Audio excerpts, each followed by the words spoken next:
엄마, 너무 감정적으로 화를 내지 마시고 잘 한번 다시 생각해 보세요. 장모님 집에서 일하시던 분이 갑자기 그만둬서 곤란해하고 계세요. 너는 진짜 그게 뭔 소리야 대체? 당장 집안일은 물론이고 반찬 만들 사람도 없어서 사다 드시고 계세요. 그래서 엄마가 해준 반찬 조금 가져다 드렸는데 다행히 입에 맞으신대요. 어차피 크게 어려운 일 아니니까. 하루에 몇 시간만 장모님 댁 가서 청소도 하고 그러시면 서로 좋지 않나 해서요. 반찬도 일주일에 두세 번 만들어서 냉장고에 넣어주시기만 하면 돼요. 아마도 일한 시간에 비해 돈도 많이 주실 거예요. 장모님이 엄마한테 한번 물어보라고 하셨거든요. 싫다니까? 내가 아무리 그래도 어떻게 사돈집을 다니면서 청소를 하겠니? 나는 자존심도 없어? 자존심이 여기서 왜 나와요? 그냥 서로 필요하니까 일해주고 돈 받고 그러는 거죠. 엄마 괜히 여기서 감정 내보이는 게 이상한 거예요. 오늘 이야기 속의 주인공은 64세 김 씨와 그녀의 아들 며느리에 대한 사연입니다. 김 씨의 아들은 결혼하고 난 뒤로 완전 다른 사람이 되었어요. 아내가 예쁘면 처갓집 기둥에도 절을 한다는 말이 있는데 마치 그 속담은 김 씨의 아들을 위해 만들어진 것 같았죠. 아들이 며느리를 너무나도 좋아하는 건 알고 있었지만 부모에게 이렇게까지 실망스러운 말을 할 줄은 몰랐습니다. 처가의 모든 걸 다 퍼주다 못해 김 씨를 시댁에 식모로 보내려고 했으니까요. 모든 걸 다 해주며 키웠더니 시댁에 반찬을 해다 바치고 집안 청소를 해주라는 어처구니 없는 말을 하는 게 아니겠습니까? 이젠 더 이상 내 자식이 아니라 사돈집 대릴사위가 되어버린 자식이었죠. 아예 이런 자식은 없는 것이 낫지 않을까 하는 생각까지 하게 되었어요. 김 씨는 젊은 나이에 남편과 사별을 하고 혼자 아이를 키웠습니다. 남편이 살아있을 때는 특별할 것 없이 평범한 집안이었지만 혼자 아이를 키우게 되니 인생이 쉽지 않았어요. 가장 힘들었던 건 역시나 경제적인 문제였습니다. 남편 없이 혼자 돈을 벌며 아이까지 키우는 일은 결코 쉽지 않았죠. 마음 같아서는 아들에게 모든 걸 다 해주며 풍족하게 키우고 싶었지만 그게 뜻대로 되진 않았어요. 하지만 누가 뭐래도 김 씨는 정말 열심히 살았습니다. 안 해본 일이 없다는 말처럼 식당 일부터 일이 없을 때는 공사장에서 막일까지 할 정도로 참 열심히 돈을 벌었죠. 그 이유는 전부 자식 하나 잘 키우기 위함이었어요. 모든 걸 다 포기하고 싶을 때도 있었지만 아무리 힘들어도 아들의 얼굴을 보면 다시 힘을 내서 출근을 했죠. 김 씨의 바람대로 아들은 공부를 착실하게 했고 학교를 다니며 말썽도 피우지 않았어요. 주변 친구들도 아들 참 잘 키웠다고 칭찬이 자자할 정도였습니다. 엄마 이거 받으세요. 이게 뭐야? 아들에게서 받은 봉투를 열어보니 현금으로 꽉 차 있었어요. 제 첫 월급이에요. 예전부터 취직하면 첫 월급은 엄마한테 드리려고 생각하고 있었거든요. 됐어. 안 그래도 너 돈 쓸 곳 많을 텐데 너 필요한 곳에 써. 엄마가 마음만 받을게. 아니에요. 저 알바하면서 모아둔 돈 아직 남아있어요. 엄마 옷도 새로 사 입으시고 맛있는 거 드세요. 아들은 대학을 졸업하고 직장에서 받은 월급을 전부 현금으로 뽑아 김 씨에게 가져다 주었습니다. 든든한 아들을 보며 김 씨는 그간의 고생이 보상을 받는 기분이었고 어쩐지 뒷모습에서 먼저 간 남편이 보이는 것 같았어요.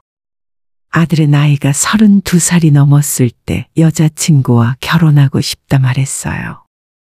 나이는 아들보다 1살이 어리지만 같은 직장의 상사였고 아들이 그 여자를 너무 좋아해서 몇 년 동안 공을 들였다고 들었어요. 아들이 한 여자에 그렇게 푹 빠질 수 있다는 걸 처음 알았습니다. 어찌저찌 고생 끝에 연애는 할 수 있게 되었는데 결혼을 승낙받는 단계에서 많이 애를 먹는 것 같았어요. 그 이유가 아무래도 아들 때문이 아니라 조금 차이가 나는 양가 집안 형편 때문이더라고요. 우리 집안이 아빠도 없고 별로라서 싫다고 하니? 김 씨의 질문에 아들은 대답을 하진 못했지만 얼굴 표정에 전부 드러났어요. 김 씨는 자신이 아들의 앞길을 막는 걸림돌이 된 것 같아 마음이 좋지 않았습니다. 걱정 마세요. 제가 잘해서 허락받으면 돼요. 그날 이후로 아들은 매주마다 여자친구의 집으로 찾아가 결혼 승낙을 받으려고 갖은 애를 썼습니다. 나중에 듣기로는 집안일을 돕는 건 기본이었고 예비 장인에게 점수를 따기 위해 같이 골프도 치고 낚시를 하러 다니기도 했다 하더라고요. 결국 반년 뒤에 아들은 결혼 승낙을 받아냈고 방방 뛰며 기뻐했어요. 하지만 그런 아들의 반응을 보면서 김 씨는 몰래 속으로 한숨을 쉬었습니다. 아들이 결혼을 하기로 했으니 김 씨도 어느 정도 도움을 주고 싶었어요. 이거 받아라. 너 결혼할 때 주려고 모아둔 거야. 큰 돈은 아니지만 집 구할 때 조금이라도 보태. 김 씨는 아들에게 5천만 원을 내밀었고 아들은 그 돈을 어떻게 모았을지 알기 때문에 쉽게 받을 수가 없었어요. 괜찮아요. 제가 모은 돈도 있어요. 그냥 받으라면 받아. 아들 장가 보내는데 부모가 되어서 어떻게 한 푼도 안 해줄 수가 있겠어. 이거 엄마 노후자금이잖아요. 제가 이 돈을 어떻게 받아요? 나는 내가 알아서 잘할 테니까 걱정하지 마라. 끝내 김 씨는 아들에게 돈을 쥐어주었고 그 돈을 내어주고 나서 본인 통장에는 1,000만 원도 남아있지 않았어요. 그럼에도 불구하고 더해주지 못해 미안한 마음뿐이었죠. 사실 아들이 대학 졸업할 때까지는 김 씨가 버는 돈은 대부분 아들의 뒷바라지로 들어갔고 따로 재산을 모으진 못했어요. 그나마 직장에 취직한 이후로 열심히 돈을 모았고 그렇게 모은 돈을 거의 아들의 결혼 자금으로 준 것이었습니다. 5천만 원이 김 씨에게는 정말 큰 돈이었지만 이야기 듣기로는 사돈의 집안이 잘 산다고 했기 때문에 아들이 무시를 당하지는 않을까 걱정이었죠. 신혼집은 걱정하지 마세요. 지영이가 혼자 살고 있던 집에 들어가서 같이 살기로 했어요. 얼마나 집에 돈이 많은 건지 결혼도 하지 않은 딸에게 아파트를 떡하니 사줄 정도였고 덕분에 신혼집 구할 걱정은 하지 않아도 되었지만 반대로 아들이 해가는 것이 너무 없는 것 같아 마음이 무거워졌어요. 자기가 다 알아서 잘한다며 걱정하지 말라고 했지만 막상 그렇게 결혼을 하고 나니 아들은 처가에 진 빚이 많다고 생각하는 것 같았어요. 결혼 전과 달리 아들은 항상 입버릇처럼 처가에 잘해야 한다는 말을 김 씨 앞에서 꺼냈습니다. 엄마, 저는 장인어른 장모님한테 잘해야 해요. 그래, 맞다. 잘해야지. 결혼 승낙도 겨우 해주셨고 집도 다 장인어른 돈으로 해주셨잖아요. 아들은 처가에 잘해야 한다는 생각을 실천으로 옮기며 쉬는 날마다 처가에 찾아갔습니다. 참 지극정성이라 생각했지만 그게 아들을 뺏기는 일인 줄은 꿈에도 몰랐죠. 오랜만에 아들이 명절을 맞아 김 씨의 집을 찾았고 결혼식 이후로 며느리는 처음 보는 자리였어요. 김 씨의 집은 차례를 지내지 않으니 맛있는 음식을 잔뜩 준비해 두었는데 아들은 자기 입에 들어가는 음식은 신경도 쓰지 않으면서 옆에 있는 며느리를 챙기느라 정신이 없었습니다. 밥을 다 먹고 나서는 며느리가 뭐라 말하기도 전에 아들이 나서서 정리와 설거지를 했고 김 씨가 내어준 후식을 먹으며 이야기를 나눴어요. 아들이 자기 아내를 상전으로 대하니 김 씨도 며느리를 대하는 것이 조심스러웠습니다. 점심과 저녁 두 끼를 먹고 나서 아들은 처가에 가봐야 한다며 일어났어요. 오늘 자고 가는 거 아니었어? 장모님 댁에서 자려고요. 늦게라도 넘어오면 좋겠다고 하시더라고요. 장인어른 심심하실 텐데 같이 한잔하면서 말상대 해드려야죠. 그래, 음식이라도 좀 싸줄까? 아니요, 괜찮아요. 거기 다 있을 거예요. 조금 더 있다 갔으면 하는 마음이었지만 아들은 장인 장모가 기다린다면서 서둘러 일어났습니다. 그리고 그 다음 명절을 얼마 앞두고 아들에게 전화가 걸려왔어요. 엄마, 이번에는 못 갈 것 같아요. 좀 피곤하기도 하고 어차피 저희는 차례도 안 지내니까 명절에 집에서 쉬어도 되죠? 못 온다고? 그래, 피곤하겠네. 집에서 푹 쉬어. 앞으로도 명절에는 그냥 따로 보내요. 엄마도 음식 만드느라 피곤하시잖아요. 아들은 아예 앞으로 명절마다 집에 찾아오지 않겠다고 말했어요. 그리 먼 거리도 아니었지만 왔다 갔다 하는 것도 피곤하니까 연휴 내내 따로 쉬자 하더라고요. 그래도 아쉬운 마음에 명절 당일 아침에 전화를 했더니 황당하게도 아들은 처갓집에 가 있더라고요. 아, 어제 저녁에 왔어요. 지영이가 장모님 댁에서 쉬고 싶다 해서요.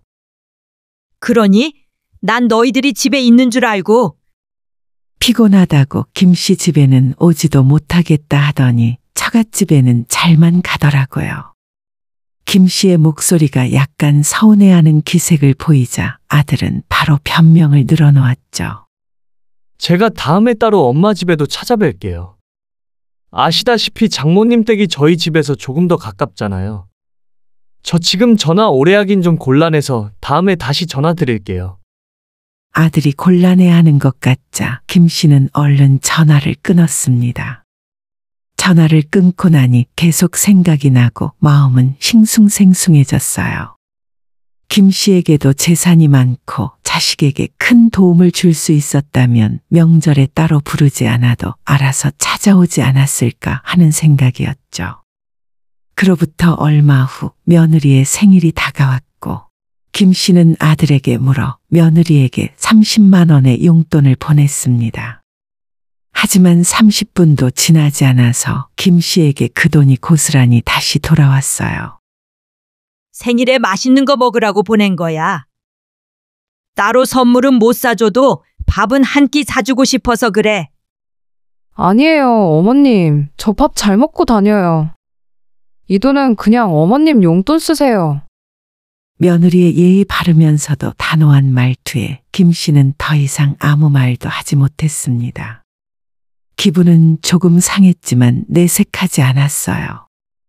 김씨가 돈이 별로 없기 때문에 이 정도 선물도 받지 않으려고 하는 건지 괜한 자격지심마저 생길 정도였죠. 김씨는 환갑이 훌쩍 넘어서도 계속 일을 쉬지 않았습니다. 젊었을 시절에 안 해본 일이 없던 경험을 바탕으로 지금은 하루에 6시간 정도 육아 도우미 일을 하고 있었죠. 맞벌이 하는 부부를 위해 낮 시간에 아이를 봐주면서 청소나 빨래 같은 집안일도 도와주고 경우에 따라서는 약간의 요리를 해줄 수도 있었습니다. 김 씨는 실력이 좋아서 꽤나 찾는 사람들이 많았고 하루에 그 정도만 일을 하고도 충분히 돈벌이가 되었어요. 엄마, 저희 밑반찬 다 떨어졌어요. 아들은 결혼하고 나서도 종종 김 씨에게 반찬을 가져다 달라고 말했습니다. 며느리는 전혀 요리를 하지 못했고 사돈 역시도 요리 실력이 없다는 걸 봐서는 그 집안 내력인 것 같았어요. 주말에 아들과 며느리가 좋아하는 반찬을 잔뜩 만들어 집으로 찾아갔습니다. 초인종을 눌렀는데 예상치도 못하게 사돈이 문을 열어주었어요. 어머, 이렇게 또 만나네요. 사돈 부부가 아들의 집에 놀러 왔다가 마침 김 씨의 방문과 겹치게 되었습니다. 여기 계실 줄 알았으면 미리 연락을 하고 올 걸 그랬네요. 뭘 또 우리 사이에 그렇게까지 하세요? 빨리 들어오세요. 마침 밥을 나가서 먹을까 하던 참이었는데 같이 드시면 되겠네요. 시간이 점심때였고 외식을 하는 대신 김 씨가 싸온 반찬들로 상을 차려 점심을 먹기로 결정했습니다. 그런데 이상하게도 아들과 김 씨가 주방에서 식사 준비를 하고 며느리를 비롯한 그 집안 식구들은 아무도 손가락 하나 까딱하지 않더라고요. 아들은 이 상황이 익숙한 것처럼 그릇에 반찬을 덜고 밥통에서 밥을 퍼담았지만 그걸 보고 있는 김 씨의 마음은 왠지 무거웠습니다. 이거 뭐예요? 너무 부드럽고 맛있네요. 섬초예요. 많이 해왔으니까 나중에 싸가서 드세요. 진짜 그래야겠어요. 사돈이 이렇게 요리 솜씨가 좋으시다니 매일 돈 주고 사 먹고 싶은 마음이네요. 김 씨는 그 말이 그저 인사치레라고 생각했습니다. 식사를 빠르게 마치고 그릇을 정리하자 아들은 설거지를 시작했죠. 더 이상 그 모습을 보고 있기 싫어서 김 씨는 빈 반찬통을 챙겨 빠르게 돌아왔습니다. 그런데 그로부터 며칠 후 아들에게 뜬금없는 전화가 걸려왔어요. 엄마, 지금 하시는 일은 언제까지 하실 예정이세요? 일? 글쎄, 당분간은 계속해야지. 별로 힘든 일도 아니고. 예전 같았으면 엄마의 건강을 걱정해서 일을 그만하라고 할 아들이었는데 그날은 뭔가 다른 이야기를 꺼냈어요. 하긴 요즘은 자식이 부모를 책임질 수도 없으니까 오래 일하시면 좋죠. 생각지도 못한 아들의 말에 깜짝 놀라 아무 말도 하지 못했습니다. 어색한 침묵이 이어지고 아들은 변명하듯 말을 계속 늘어놓았어요. 아니, 엄마가 일 계속 하신다고 해서 언제까지 하시려나 싶더라고요. 아, 맞다. 장모님이 반찬 맛있다고 연락 왔어요. 나중에 조금 더 해주세요. 장모님 가져다 드리게. 제가 반찬값이라긴 뭐하지만 용돈 챙겨드릴게요. 용돈은 됐다. 안 그래도 너 반찬 만들어주려고 했는데 잘 됐네. 김 씨는 말은 그렇게 했어도 왠지 자존심이 상했습니다. 아들은 김 씨를 책임지고 싶어 하지 않은 듯 했고 동시에 김 씨가 만드는 반찬만을 원하는 것 같았죠. 몇 번을 더 반찬을 만들어다 주었지만 아들은 그걸 전부 처가로 가져다 주었습니다. 아무리 많이 만들어줘도 그걸 전부 처가에 가져다 바치니 김 씨 입장에서는 기분이 상할 수밖에 없었죠. 너는 그걸 다 네 장모한테 가져다 주는 거냐? 엄마가 그거 만드느라고 얼마나 고생했는데. 아, 맞다. 제가 용돈 드린다고 했는데 깜빡했네요. 김 씨의 푸념에 아들은 변명도 없이 계좌로 50만 원을 송금했어요. 돈을 바라고 한 일도 아니었고 그렇게 용돈을 받으니 자존심도 상했습니다. 엄마, 장모님이 엄마가 한 음식이 정말 맛있대요. 혹시 지금 하는 일 그만두고 장모님 댁에서 일해볼 생각은 없으세요? 순간 아들이 무슨 소리를 하는 건가 싶었어요. 뭐? 나보고 그 집에 들어가서 일을 하라고? 너 제정신이야? 김 씨가 화를 내자 아들은 답답하다는 듯 말했습니다. 엄마, 너무 감정적으로 화를 내지 마시고 잘 한번 다시 생각해 보세요. 장모님 집에서 일하시던 분이 갑자기 그만둬서 곤란해하고 계시거든요. 처음엔 실없는 소리인 줄 알았는데 아들은 진심이었어요. 너는 진짜 그게 뭔 소리야 대체? 당장 집안일은 물론이고 반찬 만들 사람도 없어서 사다 드시고 계세요. 그래서 엄마가 해준 반찬 가져다 드리니까 입에 맞으신대요. 어차피 크게 어려운 일 아니니까. 하루에 몇 시간만 장모님 댁 가서 청소도 하고 그러시면 서로 좋지 않나 해서요. 반찬도 일주일에 두세 번 만들어서 냉장고에 넣어주시기만 하면 돼요. 아마도 일한 시간에 비해 돈도 많이 주실 거예요. 장모님이 엄마한테 한번 물어보라고 하셨거든요. 싫다니까? 내가 아무리 그래도 어떻게 사돈집을 다니면서 청소를 하겠니? 나는 자존심도 없어? 자존심이 여기서 왜 나와요? 그냥 서로 필요하니까 일해주고 돈 받고 그러는 거죠. 엄마, 괜히 여기서 감정 내보이는 게 이상한 거예요. 김 씨는 아들의 말에 소름이 돋았습니다. 아무리 김 씨가 사돈댁보다 없이 살아도 이건 정말 아니었어요.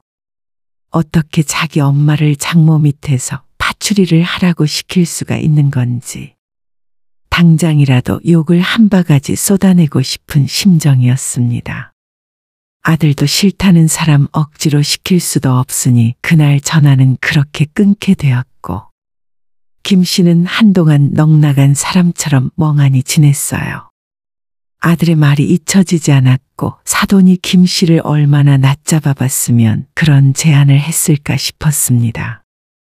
그런 김 씨의 마음도 모르고 얼마 후 아들은 장인 장모와 함께 일본으로 온천 관광을 떠났어요. 안사돈의 생일 기념 관광이라고 하는데 그걸 보며 김 씨는 본인의 생일을 떠올릴 수밖에 없었습니다. 남편이 떠난 뒤로는 항상 바쁘게 일을 하느라 김 씨는 자신의 생일을 제대로 챙겨본 적이 없었어요. 아들은 여행을 떠나면서도 김 씨에게 전화를 걸어 장모의 집 주소와 비밀번호를 알려줄 테니 김 씨 보고 집에 가서 청소를 해놓으면 좋겠다 하더라고요. 자기가 따로 일당을 줄 테니까 여행을 간 사이에 장모님의 집을 청소를 해놓으라는 소리였어요. 그 말을 듣고 김 씨는 더 이상 아들이 아들로 생각되지 않았습니다. 아무리 아내가 좋고 처가에 잘 보이려는 마음이더라도 그걸 자기 부모를 희생해 가면서까지 하면 안 되는 일이었죠. 엄마, 진짜 청소 안 해주실 거예요? 너희 집도 아니고 사돈 집을 청소해주는 경우가 세상에 어디 있냐? 그게 뭐가 중요해요? 원래 하시던 일이랑 별다를 것도 없잖아요. 그 말은 아들이 현재 김 씨를 어떻게 생각하는지 잘 나타내 주었다고 생각해요. 나도 여행 갈 줄 알아. 돈 없어도 자존심이 있어. 그리고 지금 내가 돈이 없는 건 평생 네 뒷바라지 했기 때문인 걸 몰라서 그래. 그걸 왜 제 탓을 하세요? 남들도 다 자식 키우면서 재산 모으고 살잖아요. 이번 일도 엄마한테 좋은 제안을 한 것뿐인데 자존심 세우실 줄 몰랐어요. 너 내가 돈이 없다고 생각도 없는 줄 알아? 엄마, 제발 이러지 마세요. 장모님 댁에서 편하게 일하시면서 나중엔 저희 애도 봐주시면 좋잖아요. 결국 아들은 김 씨에게 사돈댁 집안일과 더불어 본인 집안일까지 전부 떠넘길 생각인 것 같았죠. 이미 내 자식이 아닌 남의 집 자식이 되어버렸는데 김 씨도 더는 뭔가 해주고 싶은 마음이 없었습니다. 김 씨는 바로 전화를 끊어버렸고 그 이후 걸려오는 아들의 전화는 전부 받지 않았어요. 일단 아들에게서 멀리 떨어져야겠다는 생각이 가장 먼저 들었습니다. 김 씨는 전 재산인 아파트를 처분했고 2시간 거리의 지방으로 내려왔어요. 25평 아파트 전세를 얻고 나서도 돈이 상당히 많이 남았습니다. 수도권에서는 집 빼고 항상 돈에 쪼들리며 살았지만 겨우 2시간 거리 지방으로 내려왔을 뿐인데 신축 아파트에 들어와 살면서도 몇 억이 남아 통장에 들어 있었어요. 이제는 확실히 자식에게 손을 벌릴 필요 없이 먹고 살 수 있을 것 같았습니다. 뒤늦게 김 씨의 이사 소식을 듣게 된 아들은 펄펄 뛰며 화를 내더라고요. 엄마, 어떻게 저한테 상의 한마디 없이 이런 결정을 하실 수가 있어요? 지영이 임신했다고요. 그래? 난 처음 듣는 소리네. 나보고 너희 애까지 키워달라고? 너희 장모집 청소 빨래하고 네 마누라 애도 봐주면 되는 거야? 엄마, 무슨 말을 또 그렇게 하세요? 너는 나를 너희 처갓집 식모로 팔아치울 생각이구나. 난 너를 더 이상 아들이라 생각 안 할 테니까 너는 그냥 네 장모 아들이라 생각하고 살아라. 엄마, 그런 말이 어디 있어요? 아니, 그리고 솔직히 아이 태어나면 엄마가 봐주셔야 하는 거 아니에요? 남의 집 애는 지금까지 잘 봐주셨으면서. 그러니까 너도 남을 데려다가 돈 주고 일 시켜. 처가에 돈도 많으면서 뭐가 걱정이니? 김 씨는 그 말을 마지막으로 전화를 끊어버렸습니다. 그날 이후 아들의 전화번호를 차단해버렸고 이사간 집 주소도 알려주지 않았죠. 아들과의 연을 끊고 시간이 지나자 김 씨 머릿속에도 아들 생각이 나지 않았어요. 한때는 아들이 사는 이유였는데 눈에서 멀어지니 마음에서도 멀어지는 것 같았습니다. 그로부터 3년이 지나고 이상한 번호로 전화가 걸려와 받아보니 아들이었어요. 엄마, 저 이혼했어요. 애는 지영이가 데려갔고요. 정말 생각지도 못한 소식이었죠. 아들은 아무래도 맨몸으로 쫓겨난 것 같았어요. 김 씨는 그 이유가 뭔지 궁금하지도 않았습니다. 애초부터 그 집안에 어울리기 위해 발버둥 쳤지만 항상 아들은 겉도는 느낌이었어요. 엄마, 어디 살고 계세요? 제가 한번 내려갈게요. 아들은 이제 와서 김 씨를 찾았지만 주소를 알려줄 생각은 전혀 없었습니다. 나도 힘들었지만 지금은 잘 극복했어. 너도 네 일은 알아서 헤쳐나가라. 엄마, 이혼한다는 말에 김 씨의 마음이 약해졌지만 이제 와서 아들을 다시 받아준다고 해도 상처받은 마음이 회복되진 않을 것 같았어요. 처음부터 아들의 무리한 욕심 때문이었고 처가에게 잘 보기 위해 부모까지 팔아먹을 놈이었어요. 이미 인연을 끊고 잘 살고 있는데 다시 아들을 받아주며 그때의 상처를 떠올리고 싶지 않았습니다. 아들에게 일어난 일은 안타까웠지만 눈을 딱 감고 전화를 끊어버렸어요. 김 씨가 아들을 다시 만난다면 그건 먼 훗날의 일이 될 겁니다.